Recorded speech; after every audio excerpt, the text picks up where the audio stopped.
ভাইরা, হিংসা একটি মারাত্মক একটি রোগ, যেই রোগটি সচরাচর প্রায় মানুষের ভিতরে আমরা লক্ষ্য করতেছি।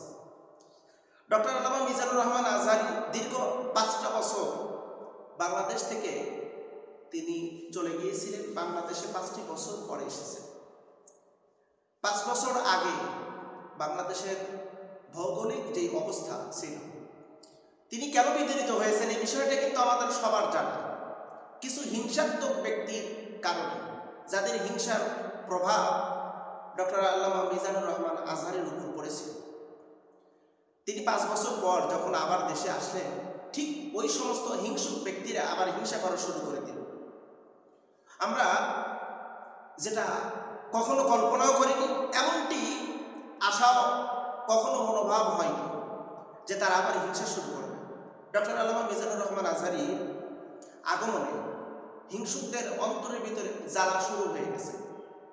অন্তরে এত জ্বালা যা ভাষায় প্রকাশ করার মতো না। বেদুইন কাফের মুশরিকরা তারা যদি শত্রুতা করত, তারা যদি হিংসা করত, তারা তাদের অন্তরের ভিতরে যদি জ্বালা যন্ত্রণা করত, যদিও মেনে নেওয়ার মতো না, কিন্তু তথাপি আমরা মেনে নিতাম।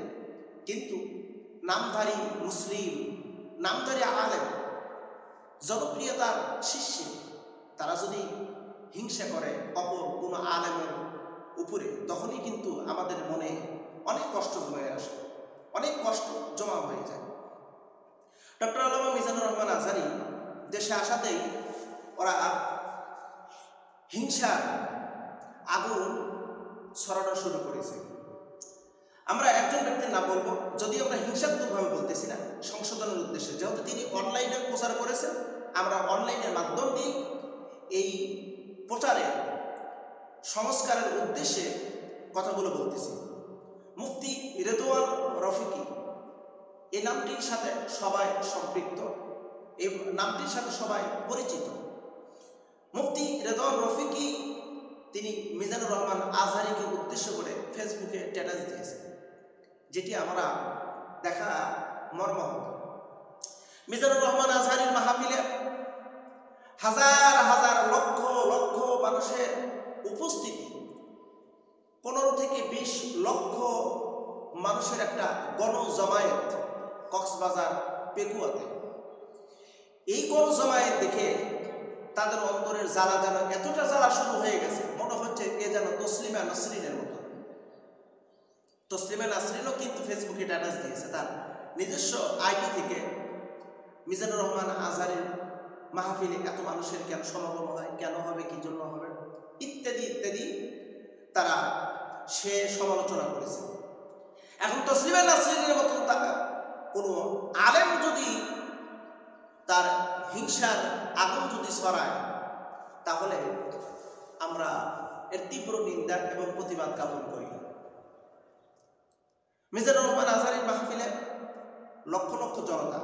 মিজানুর রহমান আজহারী নিজেই তো বলেছেন, আমি অবাক, কক্সবাজারে এত মানুষ সমাগম হবে, আমি তো অবাক হয়ে গেছি। আমরা তার আলোচনার ভিতর থেকে দেখলাম, তিনি উল্লেখ করে বলতেছিলেন যে কক্সবাজার পেকুয়ার মাহফিলে কে কোথা থেকে এসেছেন। তিনি একবার এক একটা উপজেলার নাম বললেন। প্রথমে বললেন রামু থেকে কারা এসেছেন, হাত উঠান, হাত উঠানো। বলল যে আপনারা কুতুবদিয়া থেকে কারা কারা এসেছেন, কক্সবাজার সদর থেকে কারা এসেছেন, উখিয়া থেকে কারা এসেছেন। এরপরে তিনি কক্সবাজার শেষ করে বললেন চট্টগ্রামের কারা কারা এসেছেন, কোন কোন উপজেলা থেকে। এরপরে বলা হলো খাগড়াছড়ি থেকে কারা এসেছেন, কেউ বলছে দিনাজপুর, কেউ বলছে যশোর, কেউ বলছে খুলনা, কেউ বলছে ঢাকা, কেউ বলছে কুমিল্লা, কেউ বলছে ব্রাহ্মণবাড়িয়া, কেউ বলছে সিলেট।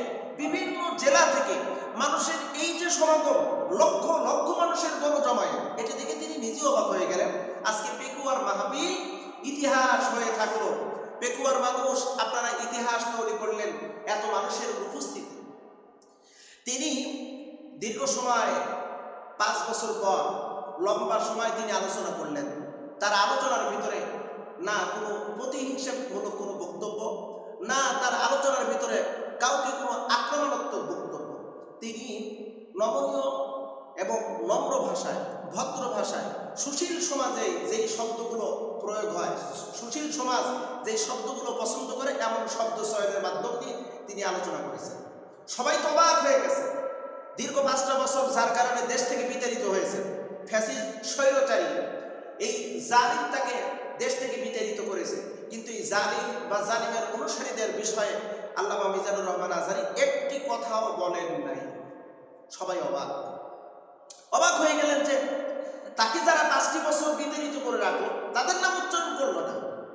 পরিশেষে আমরা আরেকটি বিষয় লক্ষ্য করলাম, মিজানুর রহমান আজহারী তিনি আলোচনার ভিতরে কিছু নসিহা করলেন, দেশ সংস্কারের উদ্দেশ্যে কিছু আলোচনা করলেন। দেশ কিভাবে সংস্কার করলে দেশটা উন্নতি হবে, দেশের ভিতর কি কি আইন প্রতিষ্ঠিত করলে দেশ সুন্দর থাকবে, পৃথিবীর ভিতর রোল মডেল হিসাবে স্বীকৃতি পাবে, কিভাবে উন্নতি বিশ্বের দরবারে বাংলাদেশকে তুলে ধরা যায়, তিনি এই বিষয়ে কথা বলেছেন। তিনি বলেছেন যুবকদের বিষয়ে, যুবকদের উন্নতি হবে কিভাবে, তিনি বিষয়ে নসিহত করেছেন। তিনি 10 দফা দাবি করেছেন।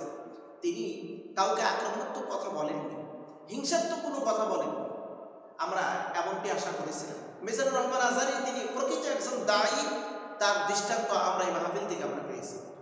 মিজানুর রহমান আজহারী আলোচনায় আমার তো মনে হয় এমনটি আলোচনা যদি বাংলাদেশের যে সমস্ত দায়ী আছে, লক্ষ লক্ষ দায়ী আছে, তারা যদি বিনয়, নম্র, ভদ্র এবং এরকম সুন্দর প্রাঞ্জল ভাষায় বক্তব্য দেন আর জাতিকে ঐক্যবদ্ধের দিকে আহ্বান করেন, এই জাতি ঐক্যবদ্ধ হবে এবং আমাদের উপর থেকে যাবতীয় যে সমস্ত মুসিবত আমাদের উপরে চেপে বসে, যে সমস্ত মুসিবত আমাদের উপর থেকে কেটে চলে যাবে, দেশটা উন্নতি হয়ে যাবে।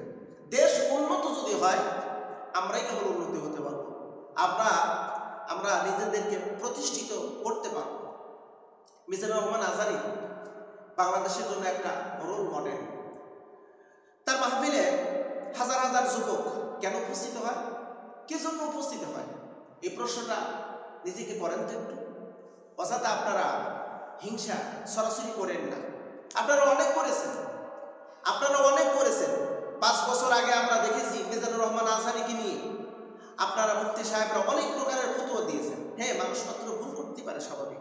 ডক্টর মিজানুর রহমান যদি তিনি কোনো ভুল করে থাকেন তাহলে ভুলকে ধরিয়ে দেন, সংশোধন করে দেন, কারণ সে একজন মানুষ, আপনিও মানুষ, আমিও মানুষ। এমন কোনো মানুষ নেই যার ভুল নেই, একমাত্র ফেরেশতা, তাদেরই তো কোনো ভুল নেই। আমরা তো মানুষ, আমাদের তো ভুল হওয়াটাই স্বাভাবিক। তো একজন মানুষ যদি ভুল করে তার সমালোচনা না করে বরং তাকে সংশোধন করে দেন। মিজানুর রহমান আজহারীর জন্য আমরা এ কথাটা বলতে পারি, তিনি বাংলাদেশের একটা রোল মডেল। আর আগামী যুবক যারা আছে তিনি সমস্ত যুবকদের ঐক্যবদ্ধ করবেন, এটা আমাদের মনের বিশ্বাস। আর তার কথায় যুবকরা অনুপ্রাণিত হবেন। আমরা এটাও দেখেছি যে সমস্ত যুবকরা গান বাজনার দিকে ধাবিত হতো, অগ্রসর হতো, যে সমস্ত যুবকেরা অশ্লীলতার দিকে অগ্রসর হয়েছিল, ঠিক সেই সময় মিজানুর রহমান আজহারীর আলোচনা আকৃষ্ট হয়ে তারা কিন্তু গান বাজনা অশ্লীলতা এড়িয়ে তারা এখন তাফসীর মাহফিল মুখী হয়েছে।